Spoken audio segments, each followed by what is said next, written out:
Hey, Slàinté, y'all. Welcome. It's Leanne, and we're in Scotch on the Bayou. It's Tuesday night. It's so good to be back and to see everyone. Had a few nights off with the holiday and some family get-togethers, so we're back tonight to talk about some Ardnamurchan, and I hope everyone's doing well. If you've got some Ardnamurchan, whatever you got, if you can find it, if you've been lucky enough to be able to find a bottle of anything Ardnamurchan, go ahead and pour it. Join us tonight. Got my friend's going to come on here in a little while. We can get all her technical mojo working and everything. But yeah, just great to see everybody in. I know everybody's got so much going on this summer, but wanted to say hello. And I knew Sugar Kitty has this bottle, this Ardnamurchan 02.22 on the ready to go. I can count on you, Sugar Kitty. Awesome. You're going to have to let me know what number bottle you have, because I think that would be cool to know. Good to see Robert. Yeah, Pages and Pours. This was Barter Hoards, y'all. If you don't know, make sure you follow Pages and Pours. You'll get literary education and really good drams all at the same time. So great to see you, friend. And I'm so glad you were able to join us and be here tonight. My boo up front, upstate, get to see him in a couple of weeks. Mark JG, good to see you there. And yes, if you haven't seen the video yet, you've got to go see it, because there's not a gator, there's a frog, and there's a reason. And we'll talk about that in a little bit. Mike, good to see you. Glad you're in. Appreciate you being here. And Jim, too. Kim Reddick and Slàinté, y'all. Hey, Martin. Good to see you guys. I know that y'all are going to be making that trek to Indy, and I'm so stinking jealous. I won't be up there, but I'll be there in spirit, literally. Hey, Trooper, good to see ya. Yeah, it's like really crazy hot, and everybody's been cutting grass. Mark went to the camp yesterday, cut grass. We had enough rain just to make things grow, I think, just a little bit. Good to see you. Hey, Whiskey Wine and Trails is here. Good to see ya. Thanks for being here. And also, Michael, good to see ya too. Oh, and this one, Stacy got a new baby French bulldog, and that is the most adorable thing I think I've ever seen, and was chasing her huge Irish wolfhound all the way around. All things Irish. Make sure you've got Stacy's 4-Leaf Whiskey subscribed. Awesome channel.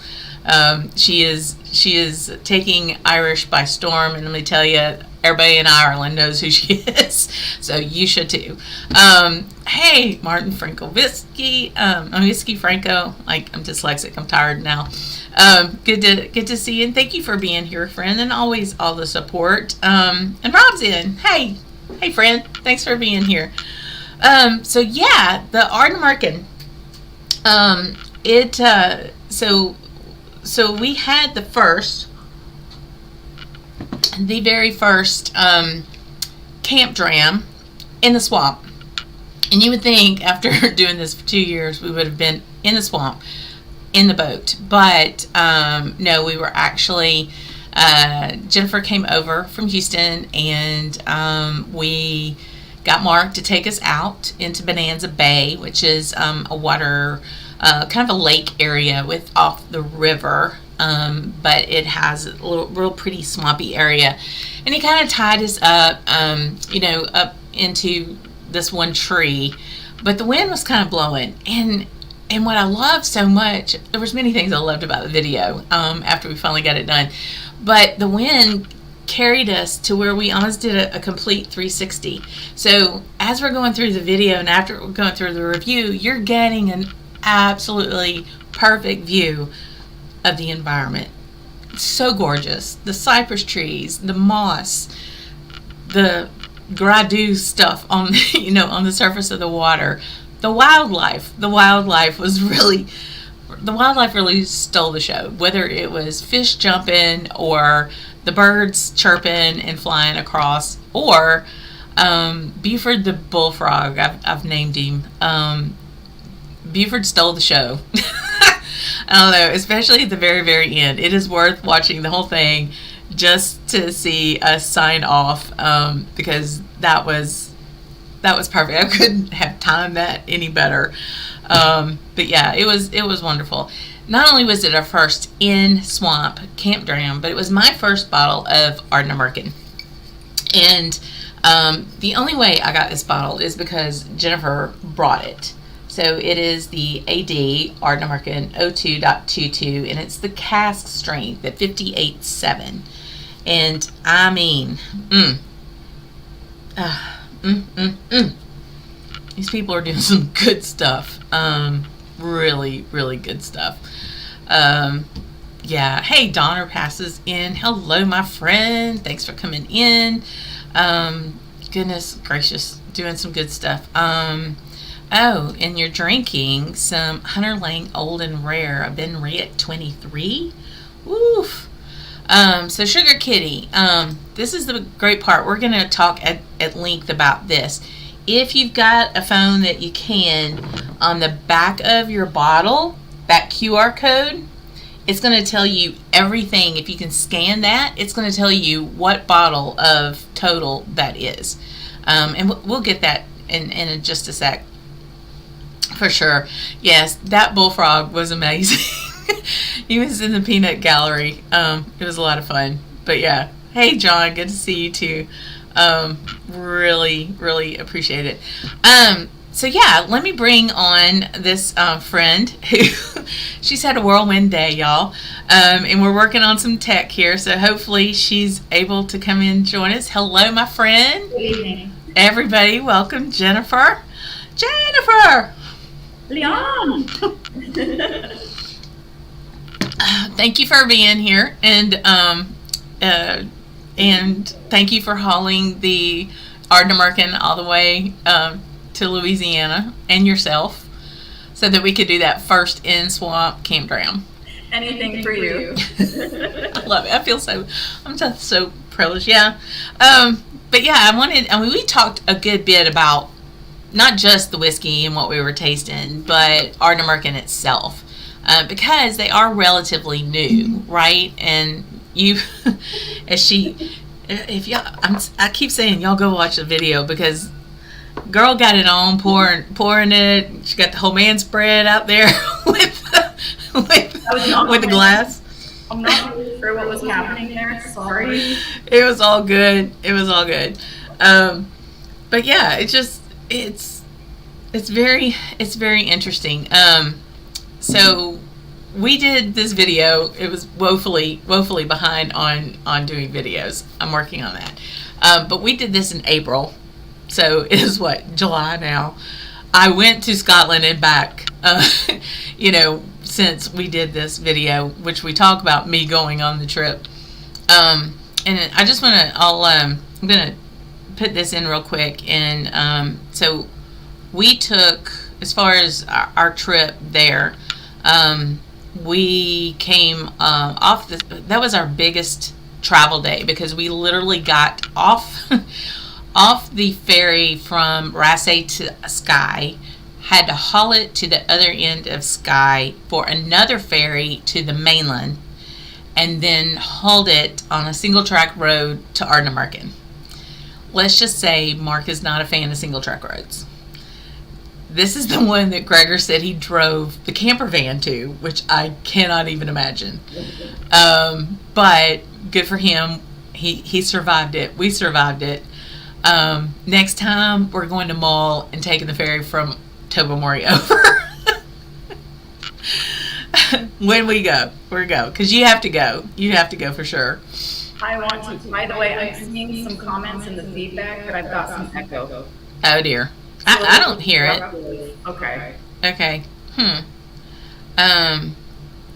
So Donner, yes, the Malt Room in Inverness. What a glorious place. It is. That's good times, and that's a good place to have a dram for sure. Yeah, and that bullfrog is a big fan of Ardnamurchan. I mean, he just kept chirping all the time, all the time. Um, so I was just going to show you. This is the ferry on. Actually, this is the ferry leaving the Ardnamurchan Peninsula. So I'm just going to throw this up here real quick. Y'all, pictures do not do any kind of justice whatsoever to this place. It is so wild. It is as wild as the swamp, but in a completely different way. We're green and wet and muddy. This is green and blue and hard. I mean, the rock, it is all rock and just breathtaking. Now, imagine, if you will, through these kind of mountains areas. That's where the single track road was. And so I'm like looking due north pretty much as we're going over to Tobermory from Kilhoan, not to be confused with Kilhoman.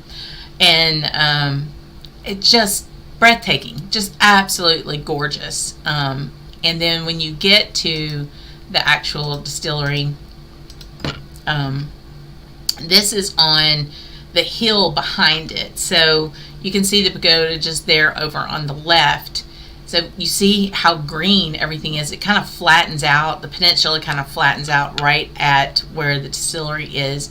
And then behind me, the elevation goes up.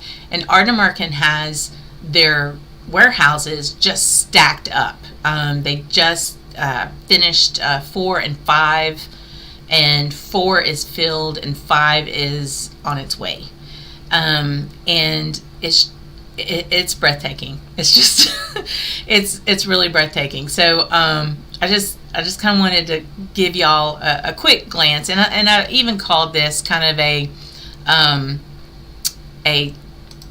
an intro to Ardnamurchan, because over the break and in the future we're going to be doing.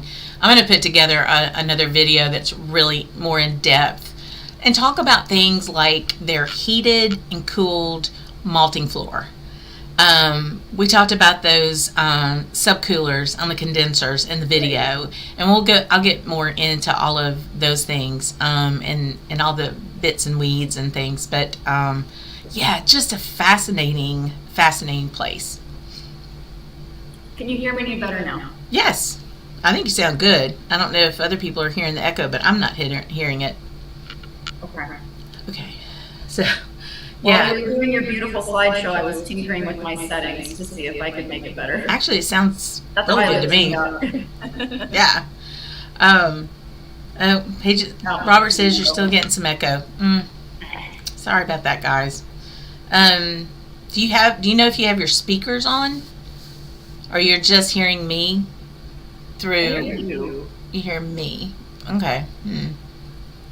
I don't know. Maybe other than turning that down some. Let me see if I can do something real quick. Hold what you got, guys.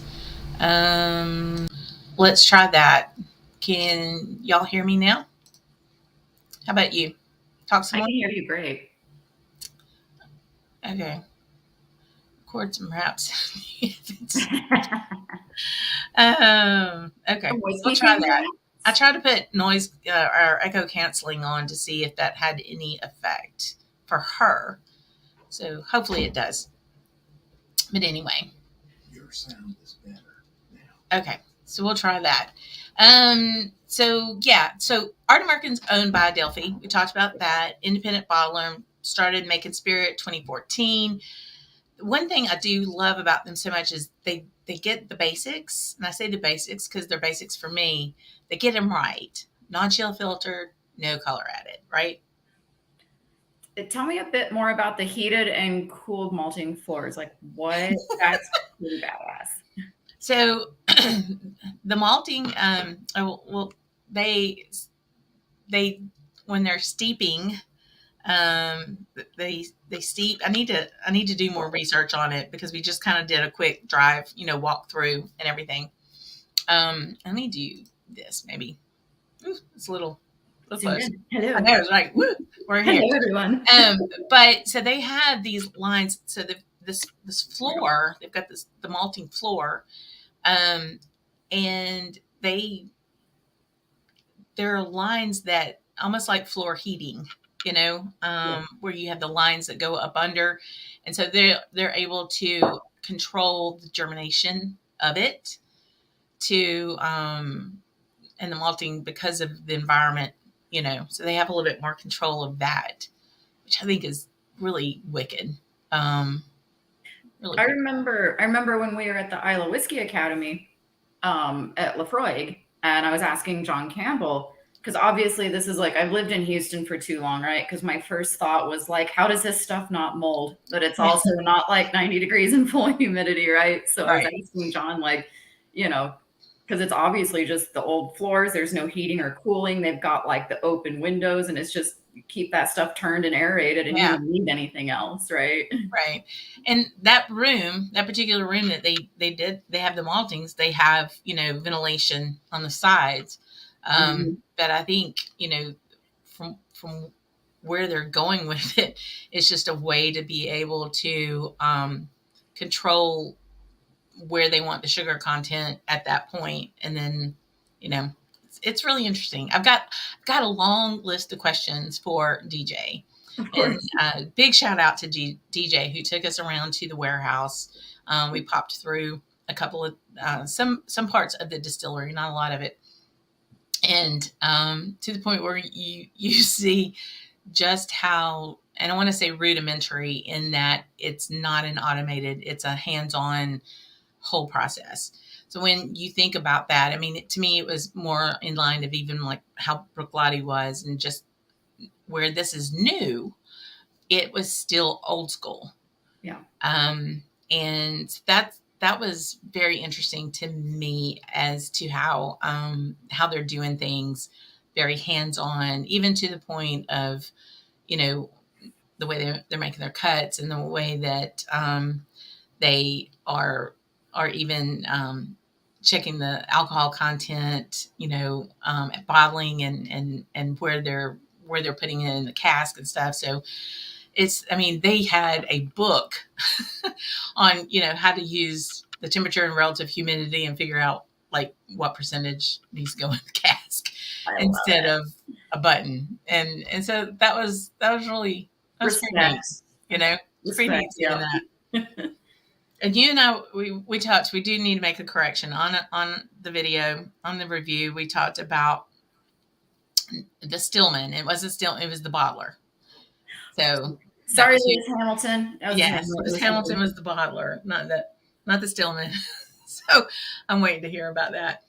But go ahead. It's not the same. It's not the same talking about Ardnamurchan without bullfrogs. Something feels off. I know. I should have that sound bite. Sound machine in the background. Yeah. Something. But yeah, so tell me what you're tasting in this dram. Considering this environment is very different, the environment that we were in originally tasting this. It's tasting much sweeter to me than it did before. I mean, it was freshly opened when we did the review as well, so that might make a difference.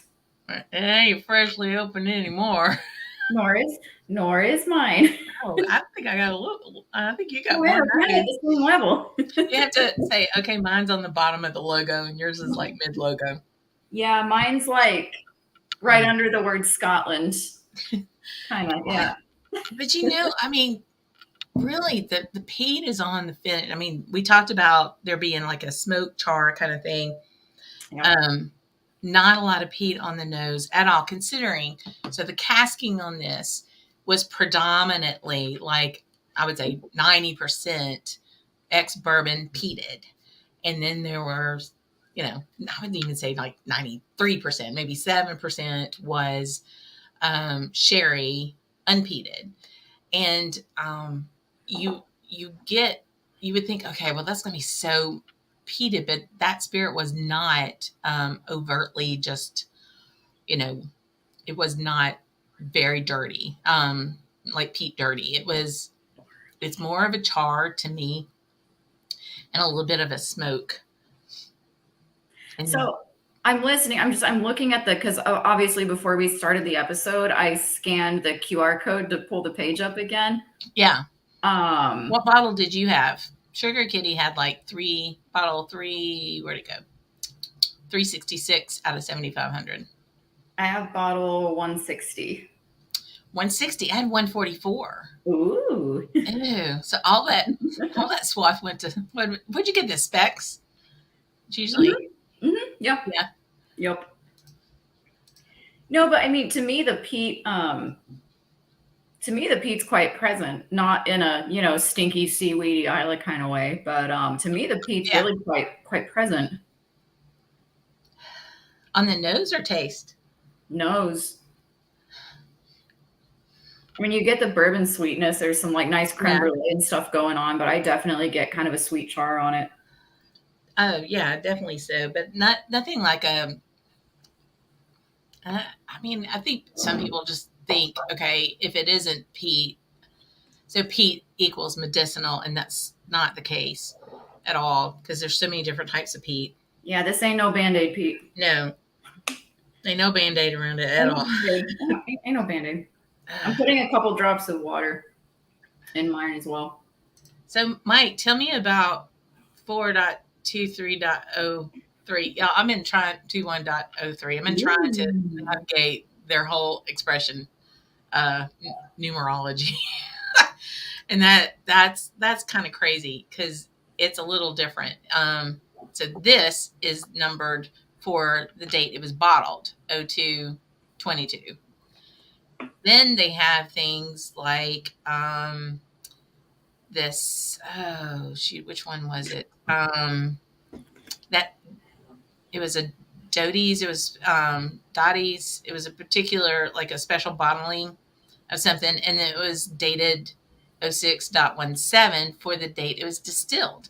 So it's not a tried and true of what you got. You kind of have to read into why they numbered it as such. Oh man, this is pretty.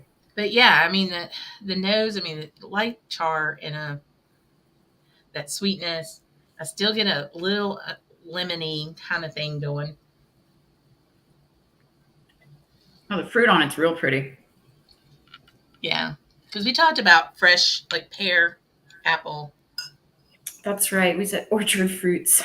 Orchard fruits. Orchard fruits. I'm gonna put. Yeah, I have too much glassware, but how pretty is this? That's precious. And to me it looks like it's I don't know if you can see it, but it's like barley. It's pretty. It's pretty. It's appropriate. Not my fancy stuff. You're fancy. You're fancy. Oh, fancy. Oh my gosh.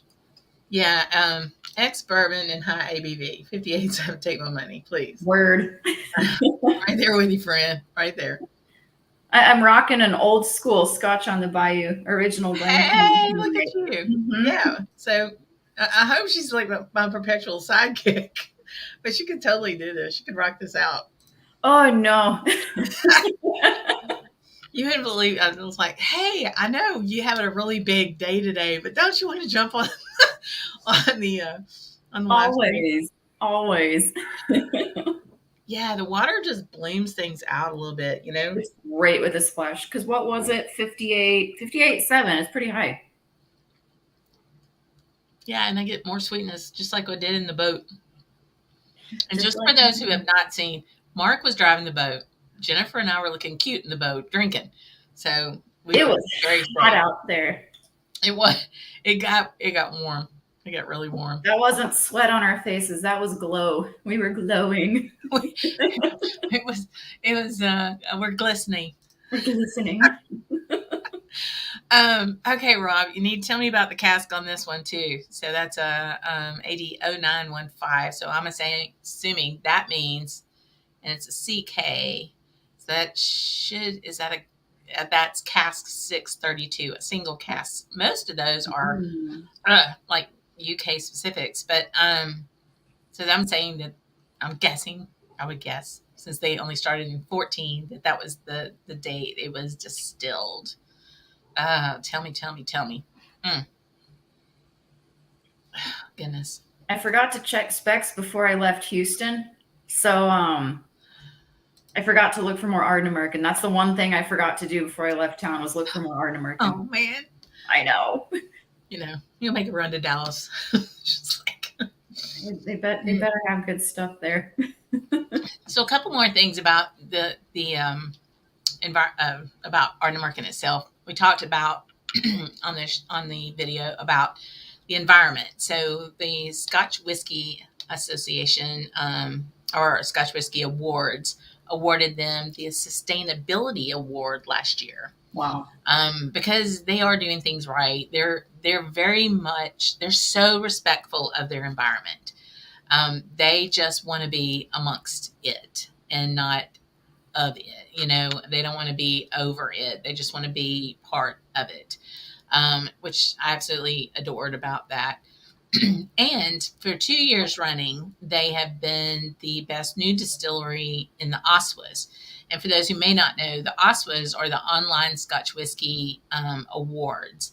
And that's basically, fan enthusiast delivered a recognition through the OSWAs that were started by Roy Aquavite and then Ralphie. So they got together and did these awards to where people who are in the online community, can different journalists and YouTubers and different people that are online can, nominate groups, but then, everybody, all the enthusiasts, all of us get to vote for those. This always come up in November. So be on the lookout for that in the fall when those nominations come out. So they're doing some really, really good things. And when you think about, so they started in 14 and they're putting out some different expressions and, they have a core range of one that I know of one bottle. It's just AD, Ardnamurchan. And it's 46.8, I think. And again, non-chill filtered, no color added. And I've got, this is a little sample of that. And this next show that I'll be doing will give you a better, we're going to go through the samples that I brought back, including one of these, which is an octave. And I'm going to have to call DJ because I don't know what the other ones are. I didn't take a picture of the other one. But man, they're just beautiful stuff. But they're actually known to, so we've got, this cask strength that made it over here. Lots of the cask strengths don't. They stay over in the UK. But there are a couple of special releases that they do. And you mentioned a few of them in the show. Like the different casking they do? Yeah, so there's that, the Paul Lanois. Is that how you say it? Lanois, the champagne cask? Oh, I forgot about that one. Yeah. We need to get our hands on that one. Yeah, it's a 57.1 unpeated in Champagne Barrique. I can't think if I've ever had a champagne finished whiskey. Well, and it really got me thinking too about when you match the spirit with the cask. Right. And this is pretty oily and we talked about it being kind of meaty, It's meaty. And remember that Impex independent bottling I gave you that was super dark because of the sherry aging? That was like some beef stock going on in that one, in the best possible way. That Impex was meaty. Yeah. So this base spirit has some heft to it. And you can think of champagne as being delicate in some ways, but some champagnes, especially true champagnes, have a pretty heavy kind of biscuity, yeasty flavor to them. So I would just be really interested in knowing what a champagne cask would do to whiskey. Yeah, I think we need to acquire one of those. We need to acquire one. We need to acquire that. Even if it means going all the way back to Scotland. Yeah. Yeah, that can be arranged. I'll undertake that journey. Already. Absolutely ready. Yeah, they have the new sherry cask out too. And it looks like that Impex one that you got. It's just gorgeous. It's a vatting. It's a 50 ABV, peated and unpeated, all sherry. Yes, please. And, you look at like the level. So like this bottling was of 1,200. There's 2,700 of the champagne, 14,000 of the sherry. So likelihood we can get one of those. Then they have something which is really, I've had a couple of times. I know Roy just goes on and on about it, and that is it's in Delphi, but it's Ardnamurchan and a grain, and it's the McLean's nose. So after Charlie McLean, and who worked with them early on kind of getting what that profile of Ardnamurchan was going to be. Um, and when you look at the peninsula and the rock formation, it kind of looks like a nose. So that's why they went there with the McLean's nose. If you can find a bottle of that, buy it. Absolutely, it's at 30 pounds, so probably around $40 US. No, that's not bad. Really super great value, for sure. And you look at that and you think, well, yeah, if we can just get it, we don't have a whole lot here. I mean, you had to bring this over from Houston. And then, so one thing I would say is, I mean, even if you follow Ardnamurchan, which I suggest on the socials, send those posts when they're releasing stuff. If you've got your buddy or you've made friends with that person at your local liquor store, send those over and say, hey, when you getting this McLean's nose? Hey, when you going to get the sherry cask? Just kind of keep being pleasantly persistent. You don't want to be a pest. You want to be, that person.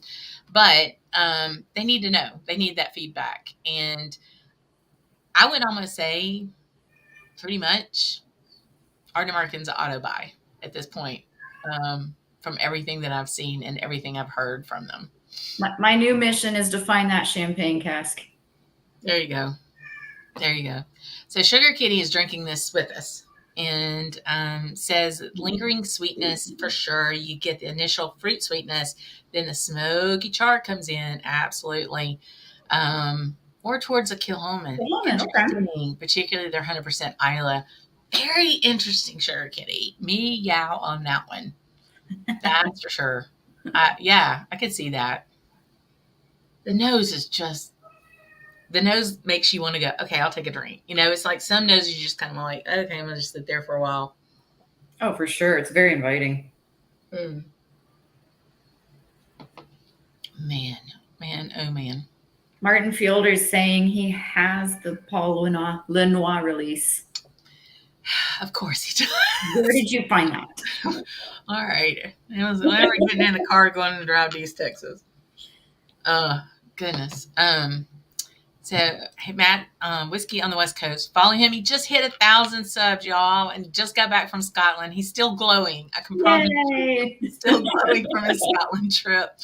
And I'm so glad I was able to help him find a hard case suitcase to bring all his treasures back.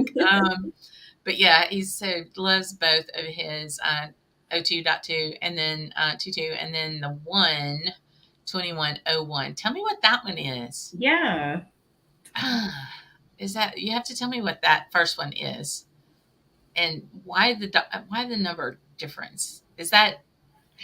See, that's the part I need. Like, I need it to fit a formula, and they're not doing that. They're messing with me.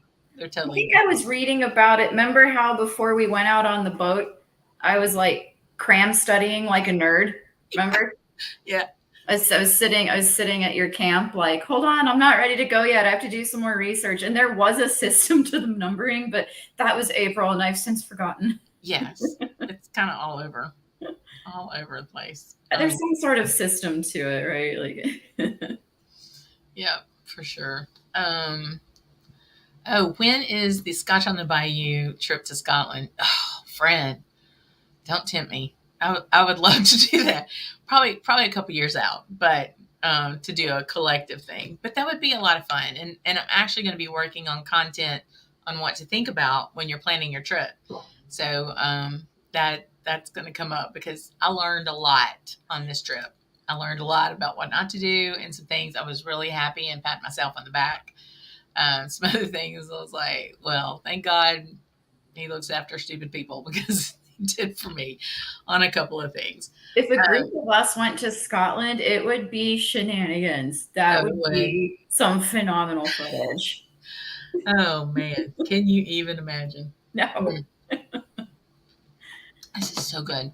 It is. The bottle really has opened up. Don't you find that Yeah. from when we opened that fresh on the boat to where your bottle is even right now? The way it's opened up. Because it was brand spanking new when we opened it on the boat, right? Yeah, absolutely.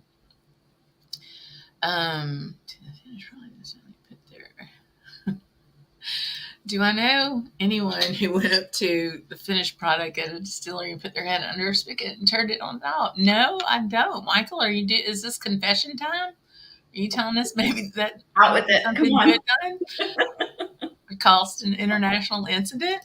I don't know. So Rob is telling, he's reporting, thank you, friend, that 0915 is a single cask, of course, cask strength, beautiful, peated Spanish oak oloroso, salty with dark fruit. Oh, friend. A salty dram. It's just yeah, salty malty is just salty malty. Salty malty. Old Pulteney, Talisker, goodness. Yeah, that sherry cask looks really lovely. It really does. Does. So Martin got it from an auction buy in the UK. As a slippery slope, friend. I'm a little feared to go. I know, you and Broda and some other folks really get into that, and I'm really afraid to start. So, okay, Matt, I intend to. If we get back to Canada, they have it available in Victoria. Funny enough, planning on being there in January. I like how you think. That's a definite. I've already started making my 2024 calendar, and in big red letters is that weekend in January for sure. Are we going? Let's go. Yeah. So Robert, to your point, question is, how do you get your treasures home from Scotland? I'm not sure if you caught up on the particular recap, but 17 bottles and 80 samples came home with me from Scotland between my bag and Mark's bag. Had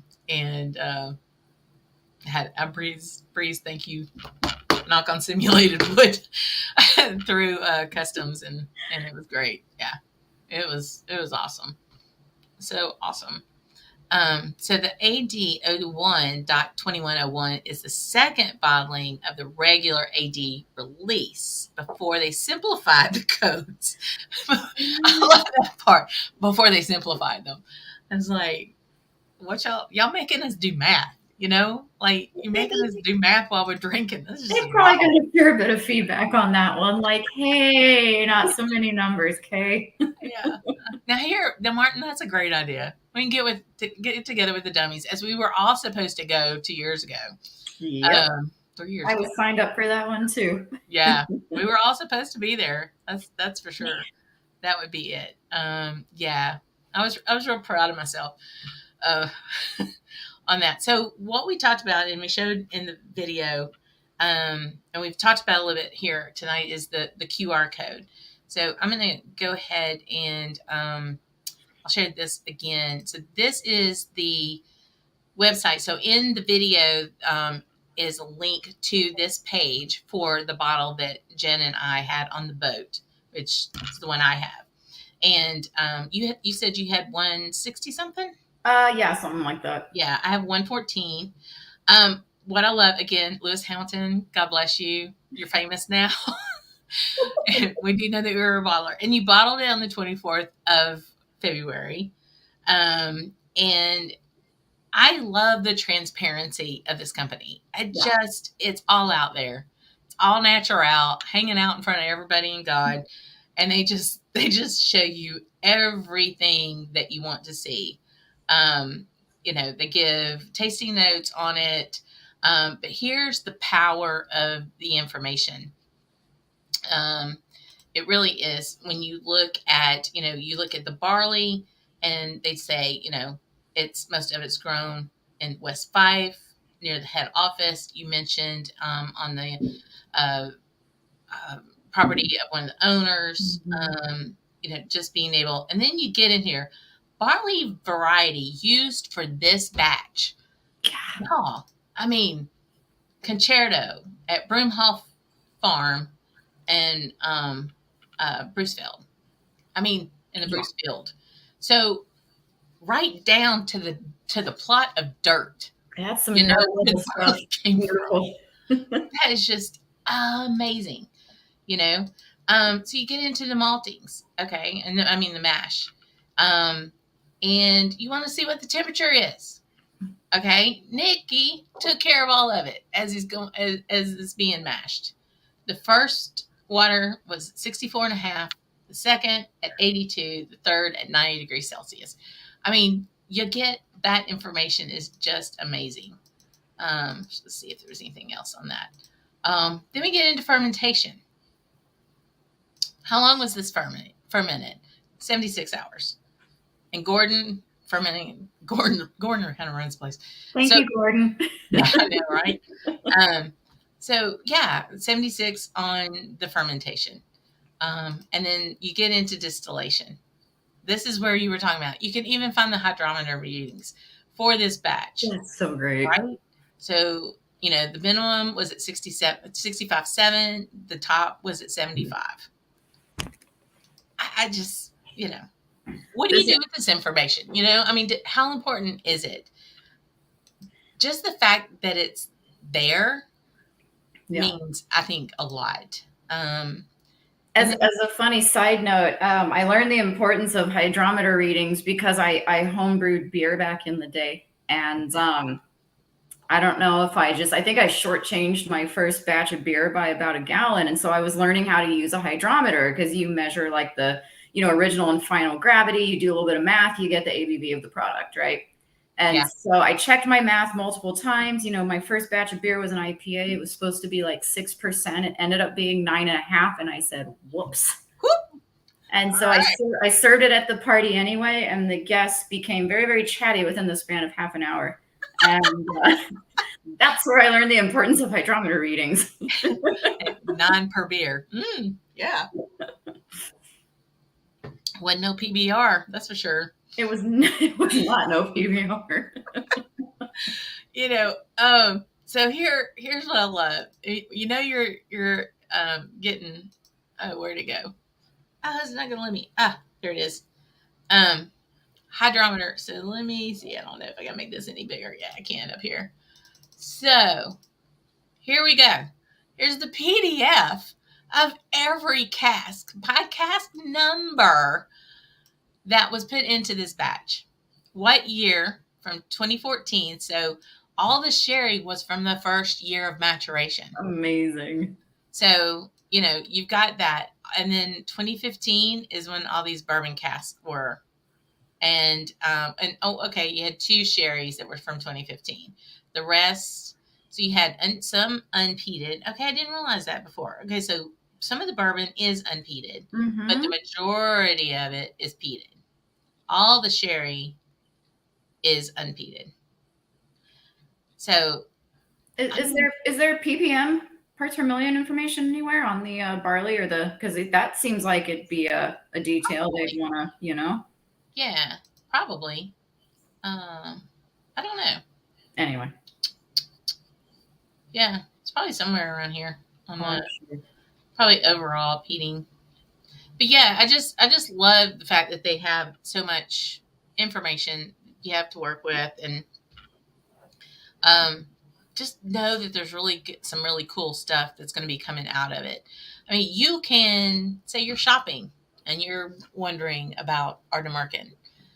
The QR code's right there. You got a phone, look it up.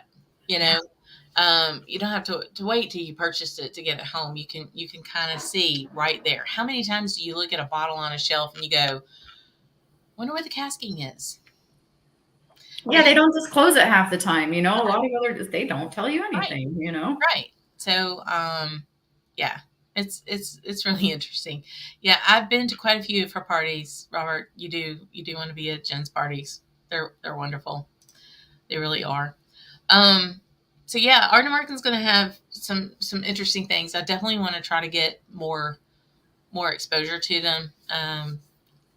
After talking to DJ, who's like my new best friend, um, and he's like, the McLean's nose is making its way. The sherry is on its way to the States. You'll get there.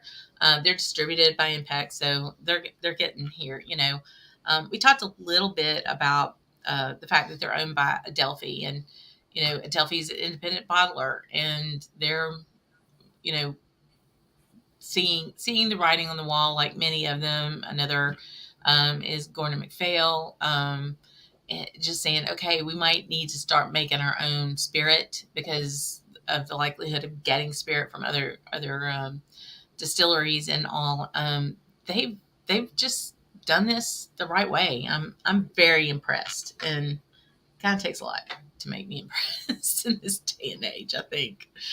It does, and there's some really interesting questions in the feed right now about, how that level of data enhances your tasting experience. And I mean, I think it's probably personal and subjective because I Yeah, mean, at the end of the day, does the whiskey taste good? Absolutely. That's the most important question. I mean, I think from there, it just depends on how much a person likes to geek out over the technical stuff, right? yeah. So, I mean, yeah, Would it taste the same if you didn't know that? yeah. I think it would. I just think you feel a little bit. I mean, I kind of feel a little bit better about my choice, You or feel maybe it almost kind of makes you feel more connected to the yeah, distillery, maybe, you know? yeah. I mean, like, why tell me the name of the bottler? Why tell me the name of the mashman? You know, because it makes a connection. They're building a brand. They're building, what they want to be known for, with the transparency, with this absolutely gorgeous environment, and it's almost like an invitation to be part of them, Yeah. to get to know them. Don't you So think? when you visited Ardnamurchan, did you not walk through the distillery saying, Lewis Hamilton, Where where are are you? ye? Where are ye? Lewis. All right. I was so glad to get there after 45 minutes on a single track road with my husband sucking wind, like, and hiding his eyes as locals were flying towards us and there was barely a place to pass. Yes. Oof. And it was like this, y'all. It was Mm, like, and we don't have that here. We have mm, flat. We may have the swamp, but we had better roads to the swamp than they did to Ardnamurchan. I'm just saying. Oh, oh. mm. Uh, yeah, I hear you, Robert. It's a glorious place. After 3 weeks, I was happy to get back home, but I could go tomorrow.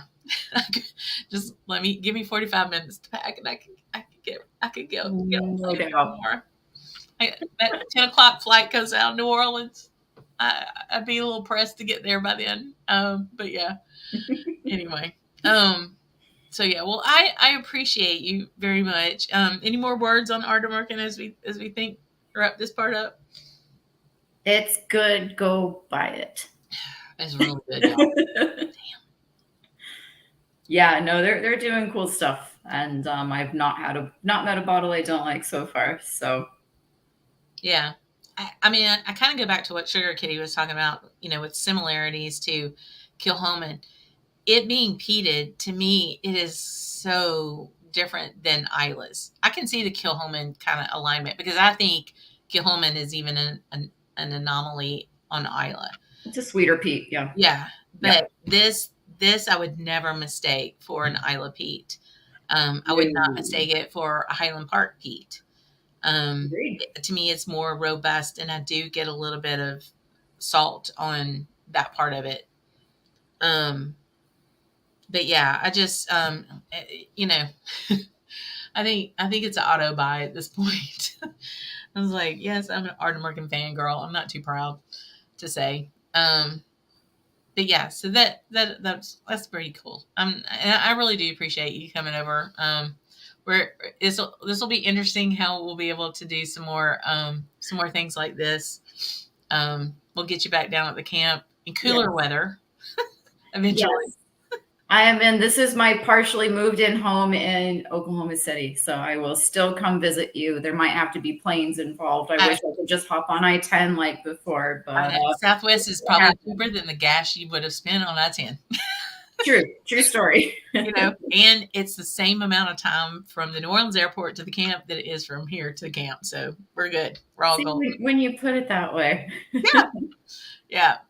That's why I love this. So Ardnamurchan is such a train ride of flavors and tastes back and forth. It's got peated and unpeated, in which is a really interesting experience.